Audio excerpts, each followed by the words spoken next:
li ma jàngale ci école dajale ko dugg ci dëkk bi. Sonko. damaa wax dafa lu ne dugg naa ci. pour def Sonko président loolu yàlla def amul maa ci sant yàlla parce que yàlla li mu def moom moo gën. pour vous dire que j'ai pas de problème avec la personne de Sonko. ni avec la personne de Diomaye. Diomaye Mbour la jàngee. seen promo moo dem deuxième promo bi ci tegu je pense y a une troisième ñun ñoo ci tegu 2005. bac lycée Demba Diop. S la doon def moom L la doon def. alors diggante Sonko ak Diomaye. dafa am d'abord quelque chose que j'ai fustigé bi ma ko déggee ci Ousmane Sonko ça m'a fait mal parce que bi ñu nee Diomaye mooy Sonko moom Diomaye Sonko moo tànn Diomaye. pour ñun ñu fal Diomaye. ñu toog ba au beau milieu de là presque 2 ans de gestion. Sonko def live ne. am na lu ñu waxantoon maak Diomaye. Cap Manuel maak yàlla ñoo ko fekkoon ak moom. pense 3e personne bi Macky Sall. donc il y a eu une trahison du peuple. Le peuple a été trahi. parce que peuple bi mooy voté. yow nga bëgg a falu. mënoo falu ndax am na gàllankoor. je pense que boo tànnee candidat. il fallait laisser le candidat gouverner. bu fekkee da nga ne Diomaye mooy yow yaay Diomaye. il fallait laisser Diomaye mu nekk candidat mu jeex ma ne Diomaye laa tànn jeex na. mais pas une question. ngeen dem waxtaanee benn protocole. ba pare doog a d'accord ne diw. est-ce que lu mu proposé Diomaye proposé ko Guy Marius Sagna. donc c'est une question. Est-ce qu'il n'a pas proposé ça à Guy Marius Sagna. Est-ce qu'il n'a pas proposé ça à un autre dans Pastef. et que ça n'a pas marché comme il le souhaitait comme ni ko Guy Marius Sagna waxee. et que Diomaye est peut-être je ne sais pas tombé d'accord avec lui parce que nee na ñoom ak yàlla ñoo fa nekkoon gis nga loolu. ça s'appelle Bara Yego. te loolu c'est Macky Sall et Ousmane Sonko. c'est une trahison morale loolu c'est une trahison Sonko fi ko Sénégal lay teg bu dee Sonko mooy làqu di woo Macky Sall ak lu mu doon wax gisewu maak Macky Sall soxlu maak Macky Sall tout ça fu dee moom moo avoué boppam ne il y a eu vraiment un protocole te moom 3e personne bi Macky Sall ça veut dire que Sonko ak Macky Sall gisee nañ sur le dos des Sénégalais. loolu Macky Sall ne na ko fi affaire yi toll man damay dem mais yàqal naa la léegi nooy def moom il était parti chercher quelqu'un qui serait favorable à ces propositions alors donc Sonko a proposé quelque chose donc aux gens il n'a pas dit aux gens dama leen di tànn te yàlla tax maanaam damaa bëgg dara yaa ngi comprendre donc Sonko loolu moo wax ak Diomaye bu demee ba ñuy xalaat ne bu ñu paree élection législative président daa war a def 2 ans def transition comme genre boobu noonu wala affaire yuy xew c'est-à-dire donc li Guy Marius Sagna waxoon ça existe Sonko ak Macky Sall ils nous ont trahis c'est une trahison. parce que loolu man ma ko déggee loolu laa ko wax dama ne Sonko et Macky Sall nous ont trahis parce que ils ont discuté sur le dos des Sénégalais Macky Sall ay milliards la yore woon. def ay mbir yu bëri nga dossier bi c'est un dossier de Macky Sall dinaa ci ñëw. ay yu bëri la Macky Sall def ay dooxi doona mais qu'est-ce qui s'est passé wala lan la Macky Sall dem négocier ji ak Sonko pour génne Yaya Jammeh bu muy négocier Gambie def na woon xaalis bi yëpp lañ may jox ma génne ak moom. est-ce que Macky Sall donc négocier wul niitement ak Sonko kese parce que Diomaye bokkul. Diomaye c'est la benn kii genre kii la rek bu ñu paree li ñuy def rek ñu woo ko voilà donc ce qui fait que Sonko ak Macky Sall waxtaane nañu Sénégal. Macky na ko xam ne dinaa dem. bu ko xëy na Macky ñaan na ko dara protocole. Macky il faut mu ñaan ko dara. Macky da koy naan xëy na bëgg naa lii sama doom yi sama mbokk sama lii sama alal sama lii en contrepartie mën nga def lii. kenn xamul xaalis mën na ci dugg d'accord nañu ci sauf quelques 3 points xam naa. voilà d'accord nañ ci lu bëri sauf 3 points yooyu noonu nag. c'est ça pourquoi Sonko di waxtaan ak Macky Sall di d'accord ak moom ci loo xam ne Sénégal yëpp ko moom. c'est là où vient la trahison. donc Diomaye c'est une grande victime. c'est une victime parce que ñoom ñaar dañoo waxtaan def seen cuisine à 2. Diomaye fekkewul ñu pare doog a ne proposer non dañuy proposer ay candidats yoo xam ne ñoom ñoo nangu li ñu waxtaane woon. yaa ngi comprendre. ba am koo xam ne il était comme Diomaye ñu ne ok on met Diomaye à la présidence mu ne Sonko mooy Diomaye donc ce qui fait que le soir ça c'est pas au soir même. loolu Bara Yego la tudd. mënatuma dem bàyyil ma yóbbu ki nga xam ne. xam nga mu ngi mel ni nga solo tey yéerew kii APR bëgg a dugg siège du Pastef. day métti mais mën nga jël ni solo ko yéere Pastef mu dugg nga ne ko loo ma gis ñëwal. dëgg la ainsi de suite. député Cheikh Thioro Mbacké wax na ci RTS nee na. Sonko ak président Macky Sall ba nuy waxtaan Macky Sall moo conseillé Sonko ne ko bul jël ko bokkal génération. def ko président. Voilà. Il voulait parler de Diomaye. Maintenant, c'est là où le double jeu. C'est là où intervient la candidature de Habib Sy. Habib Sy. Macky a joué un double jeu Macky daa duut booy yi. ni comme naa xam naa la Macky da doon duut booy yi. oui da leen duut sax da leen duut bay romb booy kale ko. gis nga Macky ce qu'il a dit à Sonko. ça valide directement la candidature de Habib Sy. parce que mu ngi naan Sonko mën nga nekk. mënatoo nekk candidat. mais je te propose nga tànn koo xam ne bu mu nekk sa génération. loolu kan la woon. Habib Sy rek la Dame Mbodj ak Guy Marius Sagna ak ñooñu c' était truc donc c' était la candidature de Habib Sy. tout porte à croire que non seulement Sonko discutait avec Habib Sy. mais Macky Sall discutait avec Sonko et discutait avec Habib Sy aussi. donc Habib Sy moo nekkoon xel tey na Habib Sy nekk au centre négocier ak Sonko. négocier ak Macky Sall. dans le sens que bés bu doon président. Sonko Cap Manuel lay des. waaw loolu tam xel tey na. d'accord xel mën na tey léegi moom mu may Macky Sall doole. waaw jël administration Macky Sall. lépp baare yu la dëggantaan la naroon def nag buur bu métti xam naa yu mel noonu la Sonko dégg. kii confiance bi dem ci Habib Sy. comme confiance dem na ci Habib Sy. li fi des kat mooy Diomaye saanu tàccu bi. kon Diomaye candidat par défaut la. donc Diomaye mën nga ne non c'est que boo nee candidat par défaut da ngay tooñ nit ki parce que il n'est pas le candidat. dëgg la yàlla moo ko fal Diomaye du candidat sax. moom dafa toog yëf yi di dimbali. maanaam ñoom ci seen biir. moo tax gis nga kilifa yu diine yi gis nga ay boo xeebee ñoom Sëñ Touba. xeeb ay El Hadji Malick ay Baye Niass boo leen xeebee dugalal sa bopp. billaahi wallaahi Diomaye. gis nga kilifa yooyu ñoo ñaan yàlla ñu andi ñu ko mel nii. ñooñu li ñaan yàlla ku ci nekk na nga def ndànk. pale bi na nga bëgg mais bul forcer. ñi forcé palais bi yëpp dugguñu ci palais bi. Moustapha Niasse forcé na ko duggul Idi forcé na ko duggul. Sonko ngi nii. waaw forcé na duggul te mu ngi commencé métti ci moom. waaw c'est-à-dire Sonko dafa baara yogoo mook Macky Sall. Macky Sall def baara yogoo ak Habib Sy. dem ci Sonko ne ko nag moytu. lépp koo xam ne yéen a bokk Diomaye daa nekk ak dara. léegi nag tey bu fekkoon ne Sonko ne waaw xam nga bu ma tànnee jeune mën naa am mu demee neneen mais xaaral ma non bu xam nga mën naa nekk mag Macky nekk mais Habib Sy il a fini moom nga pare na kooku mag la léegi xam nga. 5 ans bu ko defee du ko mën a kii bu ko joxoon Habib Sy Habib Sy day naan nu Sonko ci boppam day yokku ay caabi lay yokku fi Sonko tëjoon foofu la yokk ay ngomb tëj Sonko boo Sonko xam foofu mu jël Macky Sall appuyé ci moom may ko doole tuuti après fexe nan lay mënee dem benn mandat wala mu dem 2 mandats sax au moins. ah oui c'est capable sax def 20 ans.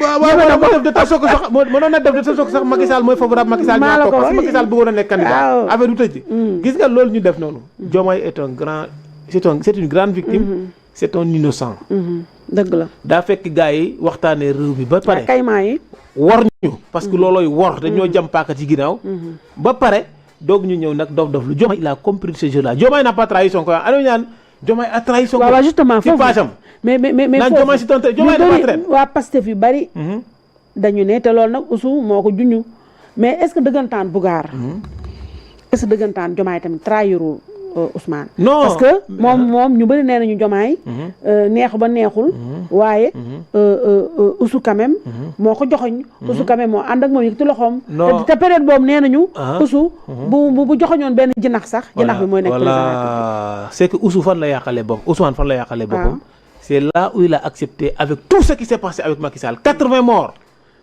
tension jigéen soor dañ koy yàq am lu nekk ay nit ñu bëri génn àdduna moom avec tout ça sur sa tête moom il discute avec Macky Sall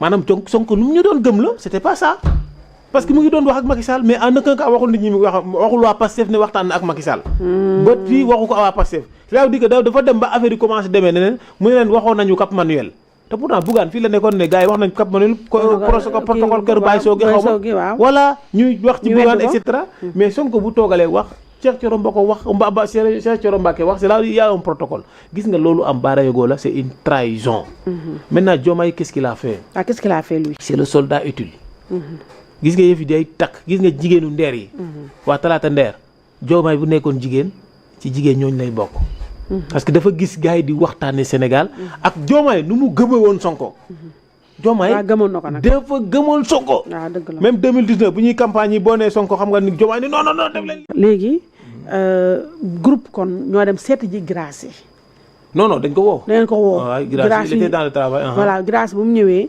ngeen boobu il fallait sauver une candidature maintenant laquelle parmi ces 4 candidatures Sonko Diomaye Habib Sy Cheikh Tidiane Dièye bu fekkonte ne dañoo bloqué bu Sonko bloqué bu Diomaye Habib Sy ak Cheikh Tidiane ñoo doon dem kenn ci ñoom ñaaram la ñuy soutenir kenn ki boobaa ñun aussi ñu bañ a perte rek loolu la woon mais au beau milieu de la tempête dafa am ñu ñëw gis Sonko les gens n'avaient pas trop confiance à Habib Sy parce que c'est un ancien libéral et cetera àndoon na ak Abdoulaye Wade ci troisième mandat donc amul réputation bu baax historiquement donc Sonko xaw a ragal foofu kon Sonko dafa ragaloon Habib Sy non dañuy ragal geste ki yooyu noonu léegi parce que bu dekkuloon loolu gis nga candidature Diomaye moo tax yàlla moom moo man yàlla dëgg la la candidature de Diomaye c'est que ju fekkee Diomaye moo gënoon favorable par exemple ci affaire bi on n'allait pas utiliser le parrainage populaire pour Diomaye on allait utiliser le parrainage des députés maintenant le zigzag de ces deux parrainages là ça vous montre nettement que candidature de Diomaye yàlla rek moo ko yóbbu parce que candidature Diomaye était parti très fragile la candidature de Diomaye était partie trop fragile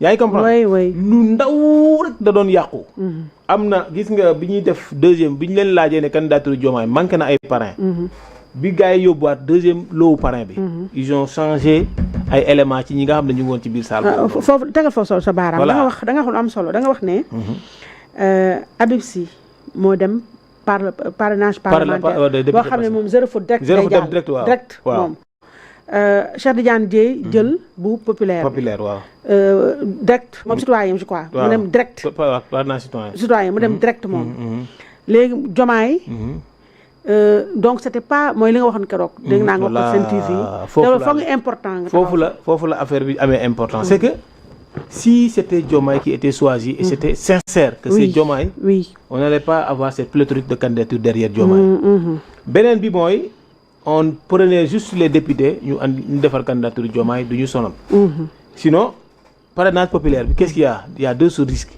le premier risque c'est l'argent parrainage xaalis la politique xaalis la financement des partis politiques gars yi di doo def lu politique xaalis bëri la alors politique moom candidature Diomaye il y avait le risque de l'argent pour fan nañuy wutee xaalis il y avait le risque est-ce que duñu am ay doublons ñu échoué maintenant comment on peut si c'est sincère et c'est choisi c'est sincère comment on peut omettre les députés donner à ça à quelqu'un et après maintenant ton candidat nga ne ko demal sa mbax lu fee te amuloo xaalis boobu Sonko mu ngi kaso parce que existé tul amatuñu woon yenn yi mais grâce à l'ingéniosité de la coalition Diomaye président dañoo cotiser dañoo def benn liste on a appelé il y avait Ami Mara Dièye il y avait Mame Coumba Diop il y avait le doyen Ousseynou Faye après sur Pastef sax ñëwuñu woon je pense que Pastef ñëwuñu woon au début pense Jamil Sané moo doon ñëw xawma kale Jamil Sané xaw ma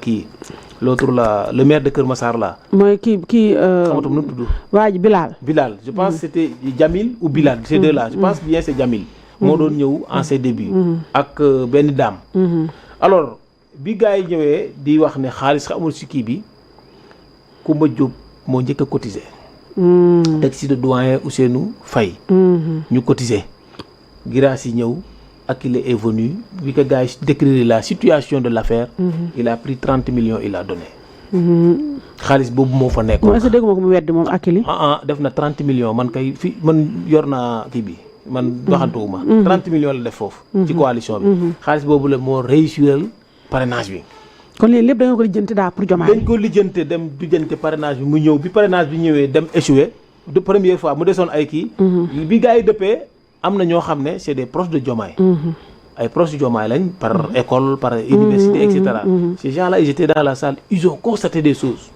waaw comme ils ont constaté des choses dañu gis loo xam ne daal genre ay nit ñu xawoon a def yu sew waaw qu'est-ce qu'ils ont fait ñu def deux saisies waaye ñuy def lii ñuy def lii gis nga jour bi ñuy déposé fi ñu waroon déposé dossier yi ñu waroon gars yi yëkkati woon gars yi yeneen dossier lañ def déposé njani lan pour la candidature de Diomaye loolu sabotage la c'est là ça veut dire que am na ñoo xam ne ñu leen doon bàyyi dañ doon déposé doublon volontairement c'est des gens de Diomaye ay nit ñoo xam ne nag gëm nañ bëgg nañ Diomaye moom quoi qu'il arrive c'est des gens yoo xam ne ils aiment Diomaye ci jàng dañoo bokk jàng wala dañoo bokk li nga doon dégg ñëw carrément taxaw di défendre candidature du Diomaye mais boobu Diomaye yëgoon na ci dara Diomaye amul yëgu ci woon amul kenn ku demoon prison non prison loolu gars yi mënuñ ko expliquer loolu sinon mën nga ko expliquer Diomaye sax da koy sonal mais gars yi ils se battaient sans ñu wax lii naruloon fës sax yàlla def candidature Diomaye jàll bi candidature Diomaye jàllee commission finance bi nekkoon au niveau de la coalition Diomaye président Kouba Diop le doyen Ousseynou Faye ak ki nga xam ne moom mooy Ami Mara Dieye ñoo yoroon commission yi gars yi diñ continuer di cotiser ku cotiser ñu jël defal la benn kii décharge après jël xaalis bi téye ko boobu gisuñu Pastef ñu dem un bon moment je pense que c'est Jamil Sané qui est revenu nekkat yéen coalition ama Pastef dafa am trésorier je pense Jamil Sané mooy trésorier bi je pense. waaw je pense moom la waaw je pense que mu ne Pastef dafa am trésorier. te yéen mënuñ leen bàyyi ci commission finance ngeen di liggéey. te xaalis bi ñu leen versé dañu versé au nom de la coalition Diomaye président c'est vrai mais Pastef la donc il va falloir que la commission le trésorier de Pastef. crée benn commission ad hoc. une commission ad hoc bokk. bu créé commission ad hoc léegi ni ñu la commission ad hoc la Ndeye Coumba du ci bokk. Ami Mara ñu teg ko. ñoom ñu ko démarré. ñu état Ndeye Coumba Diop. ok léegi Ami Mara dugg ak le vieux Faye Ami Mara dañ ko santoon boo recevoir xaalis andil nga teg nga def décharge chaque soir loo recevoir na nga ñëw nga def ne diw moo joxe et cetera. nga def am sa décharge dem. le vieux aussi moom yenn saa xaalis da ko doon wàccee yóbbu këram gars yi ne ko non parce que am na trésorerie il faut nga indi xaalis bi vieux Ousseynou Faye. mu indi xaalis bi Jamil Sané je pense Jamil Sané la de il a demandé à ce que Justin Correa ak Chérif Diouf bi nekk affaires étrangères. waaw Justin Correa moo nekk yow foire. ak Chérif Diouf mu ne donc ce sont ces gens-là qui sont de Pastef. donc c'est eux qui vont gérer les fonds. yéen da leen di jël récupérer xaalis yi mais dañ ko joxe fii. léegi nag xaalis bi nan lañ koy dépenser personne ne sait. te loolu c'est des fonds de la coalition Diomaye président li taxoon ma wax les 400 millions parce que le doyen Ousseynou Faye dem na ba 150 millions. ñoom Ami Mara dem nañ ba 105 millions. waaw. lay comprendre. oui donc loolu c'est 255 millions. dem fekki nag loo xam ne nit ñi dañ doon dem directement. spontanément di joxe. vers Pastef et boobu Pastef dafa ñëw récupérer commission bi. nangu carrément seen yëf ñi day ko ba ñu écarté ko jaratu sax nga ñëw ci boobu garaawul. le doyen Ousseynou mu ngi fa woon mais taxatul jëriñ lu bari. Ami Mara aussi mu ngi fa woon en un instant daaw loon sax recevoir. nit ñi dañ doon ñëw laajte waa Pastef gars yi recevoir la ñuy ne dem leen ci ñee. donc ils sont venus récupérer la commission finance. de la coalition Diomaye président. bi ñu demee ci 150 millions 105 millions. leneen li dugg moo ëpp li ñu yoroon. loolu dañ ko versé directement ñi la sans accord sans rien du tout coalition bi nii la demee. bi ñuy campagne aussi leader yi non seulement dañ cotiser mais amuñu ñaar dërëm bu ñu jox leader yi. maanaam amul ñaar dërëm bu waa Pastef yëkkati indi ko vers les leaders de la coalition Diomaye. te yéen a démarré lépp. ñun ñoo démarré lépp boobu Aïda Mbodj ñëw na parce que candidate la woon. mais comme candidature am jaalul mu ñëw dugg ci coalition bi cotiser aussi comme tout le monde. mais li mu def aussi moo ko defal boppam. ak luñ ko mënti wax xaalisu boppam la doon demee leader yi yëpp seen xaalis lañ doon jël di dem. ku ci am dañ saa dëgg leader bu woo Ami Mara wala woo Ousseynou ne leen dañoo am problème essence gars yi bu ñu leen waxee fee non. waa Pastef ñu bañ complètement joxe xaalis. yàlla def ñu dem beeg noonu muñ. ba gagner élection yi. bu ñu gagner élection yi on n'a pas demandé à Pastef de nous rendre compte sur les fonds qu'ils ont reçus. de la coalition. Pastef ci boppam amul xaalis bu mu fa andi. xanaa le président Diomaye. président Diomaye bi mu génnee kaso kii il est venu. moom ci boppam. boobu ñëw lu mu leen wax. moom non daa participer. financièrement moom participer financièrement. moom Diomaye en personne. mais gis nga amul dërëm bu jógee foofu ñëw ci coalition bi. bi ñu paree aussi amul compte rendu wala bilan bi ñu defal. président dara. bi ñu toogee fële au niveau de l'hôtel King Fahd Place bi ñu Diomaye njëkkee recevoir. ci la Ami Mara jël parole ne monsieur le président. on a fait voici le bilan expliqué daal genre xaalis parce que kenn waxu ci woon. mu ne ko on est allé jusqu'à 300 et quelques millions 327 xam nga 350 millions. li xam ne jaar na ci loxoom moom mu comptabiliser ko. mu ne nag coalition bi moo ko def dañoo war a tàccu gaa yëpp tàccu parce que xamuñu woon ne am dajal xaalis boobu. mais amul ñaar dërëm buñ ci jot. Pastef aussi la commission là qui était avec Correa l'autre là Chérif Diouf. ñoom ñoo gérer xaalis boobu amul dërëm bu ñu jox coalition bi. defaluñ ñu bilan aussi ci xaalis boo xam ne ñun ñoo ko tàmbalee. defaluñ ñu dara. ba nii may wax ak yow amul 15 bu jóge ci Pastef ci xaalis boo xam ne ñun ñoo xool nan lañ koy régler. nan lañ koy lijjante. lijjante ko ba teg ko. ñaar dërëm ñëwul ci coalition bi defaluñ ñu bilan. est-ce que comprendre. donc ñun ñu dajale xaalis defaloo ñu bilan. defaloo ñu dara jël suñu xaalis yóbbu joxoo ñu ñaar dërëm ba pare tourner. nañ ñun duñu tus. mais ñun duñu tus boobu. waaw Bougar Diouf. naka la fësee. bon ñun duñu tus boobu xam nga dañoo njëkk a ñëw ci législative yi. bi ñëwee ci législative yi. Sonko il est venu devant tous les leaders.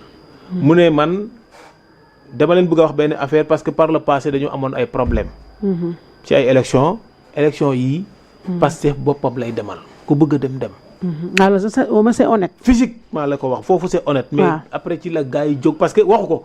xam nga lu tax mu xaw a xëjam dafa bàyyi parce que ba nga xam ne kenn mënatul def liste. boobaa ñoom Akile génn nañ. Akile génn ak ñeneen ñu génn dem def seen liste aussi. yeneen leader na dañoo xaar parce que investir leen. néew xaar ba au dernier moment Sonko génne carrément Pastef boppam la. mais moom Sonko dafa ñëw personnellement toog jàkkaarloog ñëpp ne leen Pastef boppam lay demal ku bëgg a demal.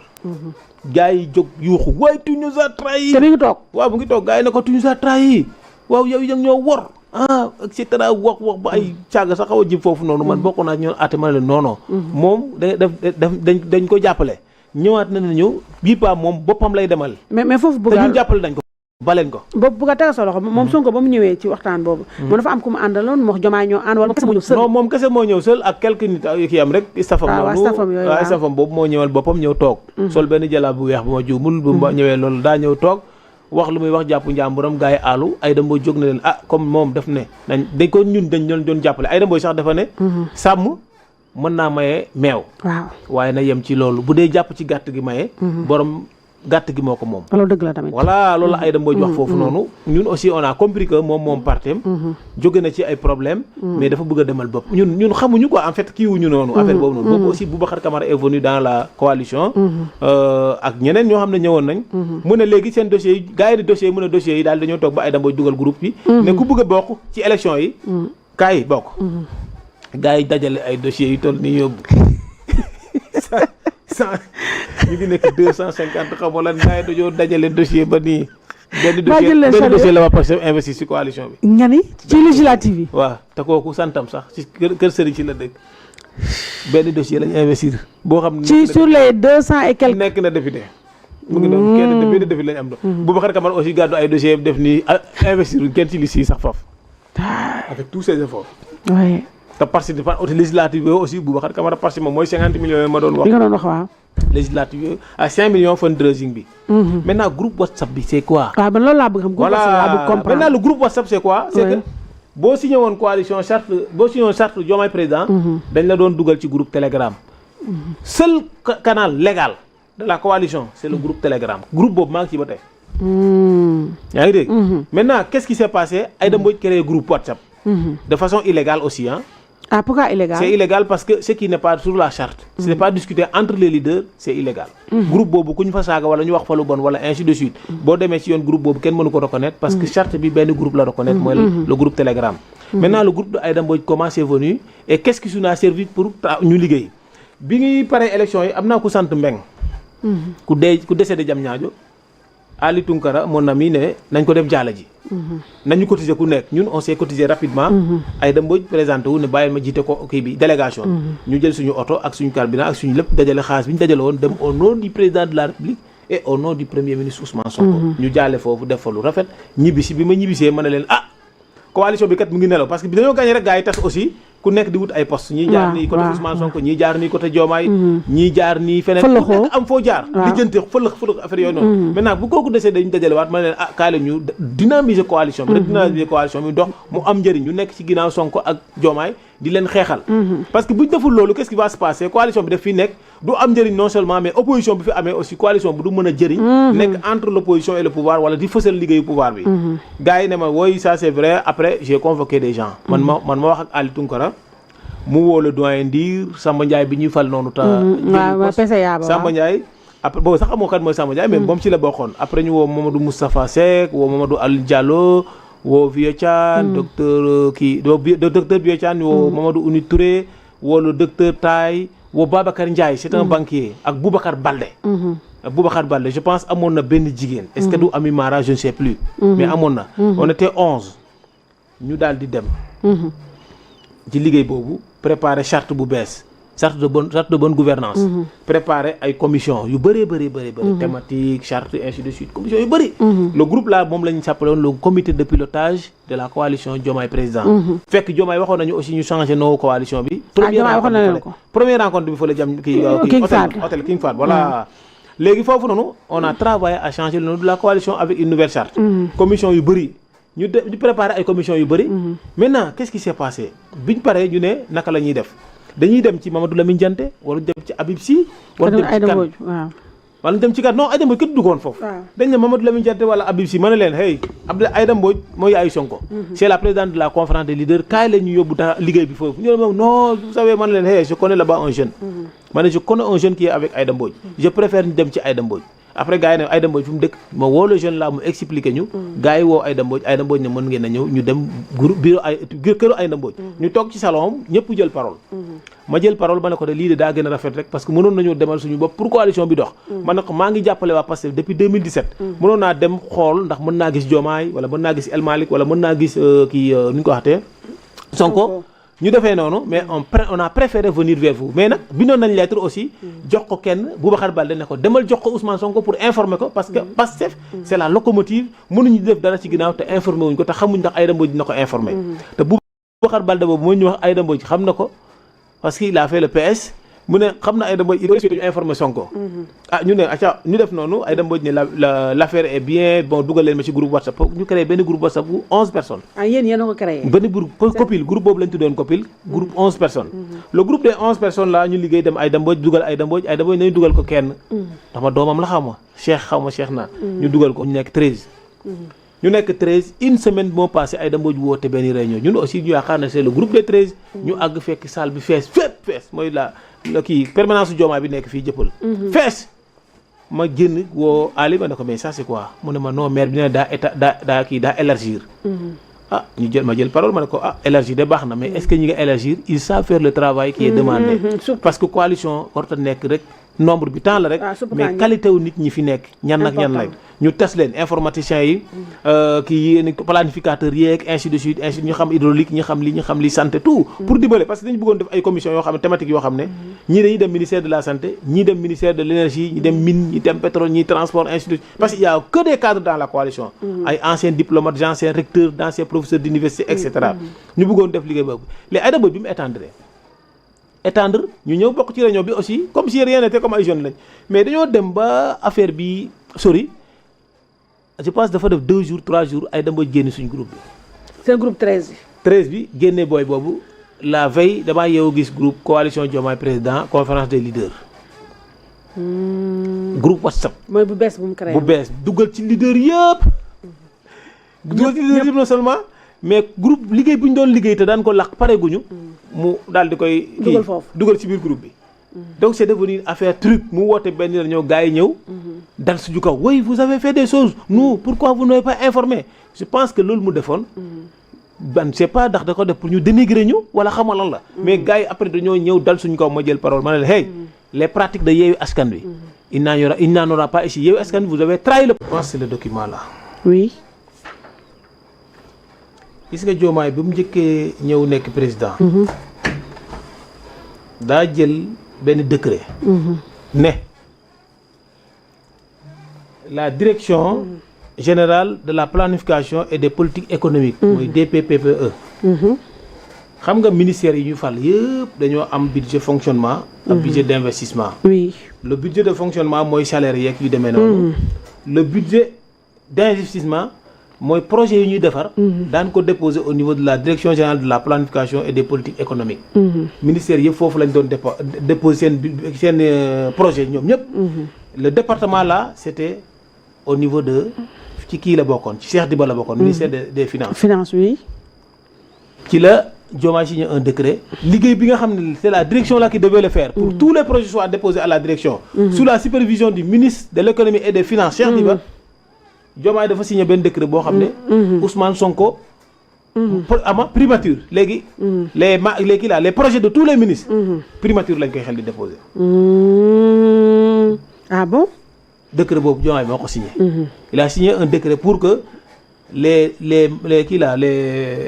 projets de tous les ministères soient déposés au niveau de la primature et non à la direction de la planification waaw te direction planification bi moo doon xool projet yi nga xam ne c'est des projets porteurs amoon na personnel bi techniciens yi ingénieurs yi ainsi de suite boo déposé projet dañ koy étudier xam ne bii kat mën naa dem mais na xaar 5 ans bii na xaar 1 an bii na ñëw bii na def nii buñ paree ñu planifier dama di def xaalis bi ñaata la et cetera ñu jox le ministre de l'économie et des finances moom mu xool ndax est-ce que mën naa financer yii nii mu dem ci président wax ko moo doon tax président def ay grands travaux mais Diomaye def signer décret pour que ñoom ministres yi seen projet yi ci budget d'investissement ñu ñëw déposer ko primature bu ñu ko déposer primature Ousmane Sonko bu valider ñu étudier ko bu valider wul duñ ko étudier léegi nag d'accord waaw ce qui fait que quand Sonko ne valide pas les budgets d'investissement maanaam tout ce qui est projet des ministères benn ministère du def dara mais loolu garaaw na di décret boobu Diomaye moo ko signé beneen décret bu Diomaye signé waat mooy dafa joxe benn lettre de mission boo xam ne ñi nga xam ne ñoo nekk les directions directions yi dañ doon am aussi en fonctionnement à investissement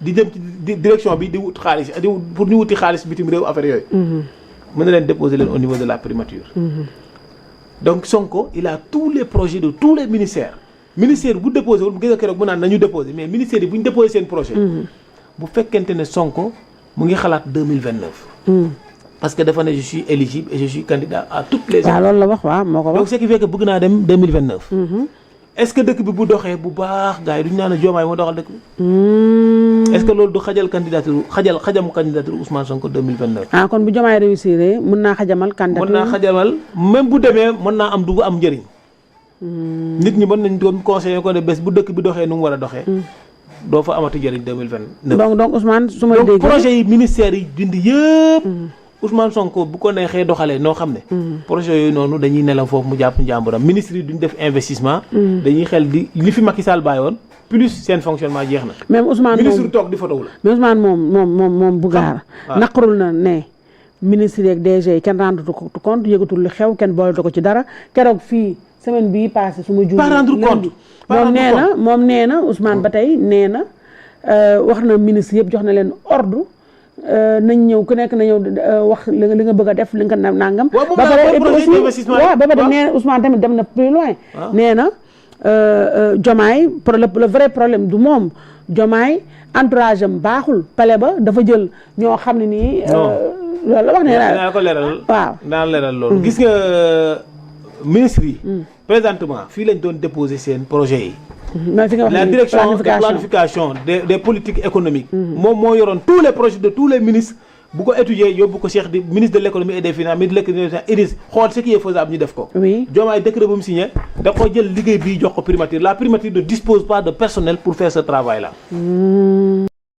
primature yorul personnel pour def liggéey boobu ay projet d'investissement comme ay Sénégal émergent yi nga dégg ni ay autoroute à péage ay kii ay TER BRT ainsi de suite ñi ñoo ko doon planifier direction bii la primature amul personnel boobu noonu donc ce qui fait que même gars yi bu ñu déposé moom amul personnel boobu noonu benn ministre du def investissement te ministre bi nga xam ne dafa la war a déposer projet nga étudier ko woo ko waxtaan ak moom fekkee ministre boobu noonu yow yaa ngi am ak moom ay différent parce que yéen a ngi ci xalaat yéen a ngi ci combat 2029 bi cela veut dire que benn ministère du liggéey te loolu Sonko moom moo ko gàddu léegi nag li Diomaye mën a débloquer dëkk bi li Diomaye mën a débloquer dëkk bi li gën a gaaw mooy mu wàccee Ousmane Sonko ne ko jërëjëf def nga lu baax mais Diomaye fit ba est-ce que am na ko est-ce que am na fitu il n'a qu'à assumer la fonction de chef d'État moom Diomaye il n'a qu'à assumer la fonction de chef d'État loolu tam c'est la vérité bu séparé woo Sonko alxayri bu mënta nekk qu'est-ce qu'il va faire il va signer un autre décret pour retirer les projets que les gens déposaient au niveau de la primature ministre bu nekk mu demandé ko mu dem déposer au niveau de la direction générale de planification mu jël direction générale de planification mu rattaché waat ko ci Cheikh Diba les directions mooy direction yi nga gis nii direction yëpp aussi muy def la même chose ñu rattaché ko waat ci Cheikh Diba kon Cheikh Diba bu ko defee dina ubbi foofu kon Cheikh Diba dañ ko dépouiller par dañ ko Cheikh Diba ministre des finances rek la nekkatul l'économie géretul dara économie bu amul investissement nekkul fi dara il est tout sous finance parce que lii foofu moom moo nekkoon le poumon économique du Sénégal projet yi fii lañ ko doon kiyee naka la ñuy lijjantee ba def Sénégal émergent nga xool fii ñii ñoo ko def naka lañ def ba planifier loolu lépp ñii ñoom ñoo ko def c'est la direction de planification Diomaye soit mu signé le décret là bu mënta signé décret boobu noonu pour récupérer waat la direction là yóbbu ko Cheikh Diba yóbbu ko beneen pour les directions mu yóbbu waat ko Cheikh Diba bu deful loolu brique du koy mës a yëkkati du gis turee parce que Sonko moom moo toog ci fi nga xam ne moom la affaire war a jaar te demul maintenant qu'est-ce qui fait que moom muy reprocher Diomaye Sonko li muy reprocher Diomaye l'administration du palais l'administration du palais boo xoolee dafa am administration palais dafa am un gouverneur militaire. am un secrétaire général de la présidence. oui am un service de protocole boo xam ne mu ngi ci biir secrétaire général de la présidence. am na archive. am comptabilité. am ay bureau kii ressources humaines budget et cetera dafa bëri pratiquement logistique tout. c'est un ensemble de choses. maintenant fii nii. qu'est-ce qui s'est passé instant bi Diomaye il est le président de la République. waaw Abdou Diouf amul lu ko Senghor defarul. ba mu ñëwee bi mu toogee bi muy ñëw. daa àndaale chauffeur am. Macky ba muy dugg palais. daa yóbbaale ay chauffeur am. ñaar la woon am bi mu jëlee yaakaar naa ci Racine si mu nekk 3 chauffeurs. Macky 3 chauffeurs la amoon. 3 chauffeurs yooyu bi Macky wàccee ànd nag Macky ba Maroc. ñibbi si Sénégal 3 chauffeurs yooyu ñooy dawalal Diomaye. est-ce que dégg nga loolu. waaw les 3 chauffeurs de Macky Sall. ñoom ñooy dawalal Diomaye. ba tey le secrétaire général de la présidence. il est de Macky Sall ba tey. kon non 3 chauffeurs yi fi Macky Sall bàyyoon. les mêmes personnes ñooy dawal Diomaye ba tey ñooy dawalal Diomaye. loolu xaw ma ko woon. comprendre nga. waaw léegi Oumar Samba Ba. waaw mooy Oumar Samba Ba mooy le secrétaire général de la présidence. moo ko nekk am un service de protocole bi ne ci biir. le service de protocole là ña fa nekk Macky Sall moo leen fa bàyyi ba tey. il y a des gens te xoolal le service de protocole là au temps. li nga le Bruno Diatta et les Tanor fan lañ jógee affaires étrangères. waaw c'est les conseillers yi defoon 5 10 ans 20 ans 15 ans affaires étrangères. lañ doon jël dugal leen protocole président. yaa ngi dégg. maintenant Macky Sall ñu mu fa bàyyi ci comme Oumar Samba Ba mu ngi foofu noonu. le protocole boobu noonu. protocole Macky Sall la du protocole Diomaye. chauffeur yi Macky Sall lañ. protocole ba protocole Diomaye. kon Ousmane ñi lay wax protocole Macky Sall la. ñoom ñoo fa nekk. administration palais. Macky Sall il avait pris un certain Awa. Il était un administrateur civil simple. Il l'a mis dans le service du protocole. Awa boobu noonu moom moo def des recrutements sur le personnel du palais. mooy comptabilité audit archive informatique budget et cetera kooku noonu moom moo def loolu. yaa ngi dégg. donc Diomaye il est au palais avec xëy na Ousseynou Lila ak jabaram yi et cetera. ak ñoomay taw yooyu. ñooñu sax quelque ci laa la wax de cabinet président beeg yooyu noonu mais tout le reste c'est l'administration de Macky Sall qui est au palais jusqu'à présent. waaye léegi loolu jaadu na wala jaaduwul. loolu Abdou Diouf boo xoolee ci Abdou Diouf ak li ko Senghor defal ni Senghor joxe Abdou Diouf pouvoir bi Sonko joxewul noonu Diomaye pouvoir bi. bokkul donc li Senghor defal Abdou Diouf ak li baax def lu baax. yéenante jàmm bàyyi di def ci ginnaaw doomu aadama yi loo xam ne baaxul. wala bàyyi di dóor kii la ginnaaw coalition bi looloo fa amoon man maa nekkoon l'élément central l'animateur de la coalition man la woon. mais ba léegi yaa ngi wër loo. waaw ne Emali wooyee man waxuma yow kañ nga gëj a gis ba kii Diomaye. Diomaye bi mu faloo président. ñu tase fële kële ñu ko waxatee ci laa gis ñii mu jege ma. les téléphones nag allo. numéro bi ma yoroon sax. doon bind yenn saa yi temps yi Sonko président rien. temps yëpp li nga war di toj télé bi ak di ko défendre yëpp Diomaye woowu la. défendre ma de défendre la fonction du chef de l'État légitimité. de la fonction mais loolu waxin la rek mais ba tey Diomaye nga défendre. waaw mais Diomaye ba tey woowu la Diomaye ba tey woowu la. buñ ko gisee Diomaye la man xaaruma sax Diomaye woo ma. j'attends que les Sénégalais valident ce que j'ai fait. te gis naa que ne am na ay Sénégalais yu saaga bokk Pastef. am na Sénégalais yoo xam ne ils apprécient. il me dit xam nga actuellement xam nga lañ ma wax dañ ma ne man je défends l'État en quelque sorte. waaw je suis d'accord man loolu laa bëggoon ñu gis. waaw xam nga actuellement ay parparloo. mais wala xaar kii woo ma pour ma bàyyi wala kii woo ma pour ma jàpp non. mais regarde Bougar xam nga actuellement nii foofu laay jeexalee ndax mi ngi guddi xam nga actuellement nii man yow laa gis koo xam ne première fois kenn ku jóg publiquement di défendre Diomaye. musuma ko gis. waaw léegi. est-ce que c'est quand même bizarre que Diomaye jéemu la woo. wala kenn ku jege Diomaye nangam sangam. mais est-ce que bu ñu wax dëgg en toute honnêteté. est-ce que li ngay def nii xaaroo ci benn gain politique gisoo ne ñaar ñi profité xam nga itam di bëgg a ni ma la xoolee xam naa ne naan di nga. est-ce que gisoo ne ñaar ñi Sonko ak Diomaye ñi ngi xaw a diggante bi glace am na ñu ne xaaral profité comme Diomaye moo yor signature bi xaaral ma jóg dugg. Sonko pour Diomaye gestuma neexal ma yooyu. bi ma waxee ba pare bi ma njëkkee wax ci Sonko. sama message yëpp xam nga lan la doo am poste pare nga doo am poste ma ne leen man gëwuma poste dëggantaan poste dafa leer de. non poste neex na mais. poste neex na de. te tamit am na beneen affaire ma gis si poste yi. parce que dafa mel ni am na ñu jonkanoon di xaar waa am poste. bi ma xasee Sonko am na ñu bëri ñu ma mere nag sama gars yi. xam nga pour ñoom xas naa Sonko c'est fini dootuma am poste. wallaay dëgg la mais yéen xanaa bu ma amoon poste ñoo koy bokk. dëgg la nu mu demee noonu. dëgg la affaire yooyu noonu. waaw mais pour vous dire. man xaaruma bu dul yàlla. ak Sénégal. parce que président Sénégal kilifa la. nee naa la signature du président Sénégal la ñuy dundee. dëgg la buñ ko suufeelee. weddi yàlla parce que yàllaa ko fi teg. dëgg la buñ ko suufeelee dootul mën a doon dara buñ ko wanee ne président da ngaa war a dem léegi candidat kii nga woon rek kii la woon rek transition nga après da ngay dem nii. mais tubaab dañuy yëpp. il faut donc ñu yëkkati président. teg ko fu ñu ko war a teg may ko ci xam nga Sonko lan lay xaar ci moom fu mu nekk nii. bu bëggoon tey ma delluwaat nekk Sonko booy. parce que loolu lañ ma doon waxee naan Sonko booy yi ci laa bokkoon waaye booy Sonko la ci biir coalition bi laa doon waxee. musuma génn wax. Sonko dafa génn wax ma xam ne lii jëmul kër. man ma génne aussi wax. mais li may wax yàlla rek à part yàlla xaaruma ci leneen. te tey Sonko bu génnoon taxaw. ne man Ousmane Sonko Diomaye sama rakk la. ku ko laal ma. ku ko wax ma. ku ko def ma. bu leen ko laal bu leen ko jege. teg leen ko ci kaw ngeen toog di ko seetaan bu kenn tudd Sonko passé xam nga bu kenn tudd Diomaye bu ma dégg bëri nit mu wax Diomaye dara. te foo leen di wax ci turam na ngeen naan son excellence monsieur le président de la République Bassirou Diomaye Diakhar Faye ku ko waxul dama lay dàq passé. li bu defoon noonu def bàyyi faalu président de la nekkul bàyyi faalu Sonko xam nga bàyyi faalu Diomaye. il est day dem nekk le bàyyi faal du président de la République. loolu c'est le rôle de tout bon Sénégalais d'ailleurs. gis nga bu defoon lool léegi nga gis ma toog ci plateau yi di naan leen Sonko gën ci dëkk bi. d'accord en tout cas Bougar ñu gërëm la sant la. vraiment ndax waxtaan bi amoon na solo lool. et comme ni may wax rek Sénégal ñun ñëpp ñoo ko bokk. waaw te diversité moo gën divergence. voilà te comme ni ma wax ñun. tey Sonko ak Diomaye bu lépp weesoo ñun jàmm rek la ñu yéene ndax seen jàmm voilà seen jàmm mooy jàmm Sénégal mine de rien waaye nag lu mën a xew tamit mooy kenn ku nekk si ñoom ñaar dafa war a jël ak assumer dafa war a jël ses responsabilités assumer ko. Diomaye assume la fonction Diomaye assumer chef d'état la fonction de chef de gouvernement. ku ko ci mënul assumer nga am honnêteté démissionné. nga démissionné wala kenn kii nga démettre. loolu mooy dëgg léegi ñu bàyyi la nga tàggatoo absolument waaw ñu bàyyi la nga tàggatoo. bon pour tàggatoo maa ngi ñaanal waa Sénégal yëpp. yàlla na jàmm yàgg fii.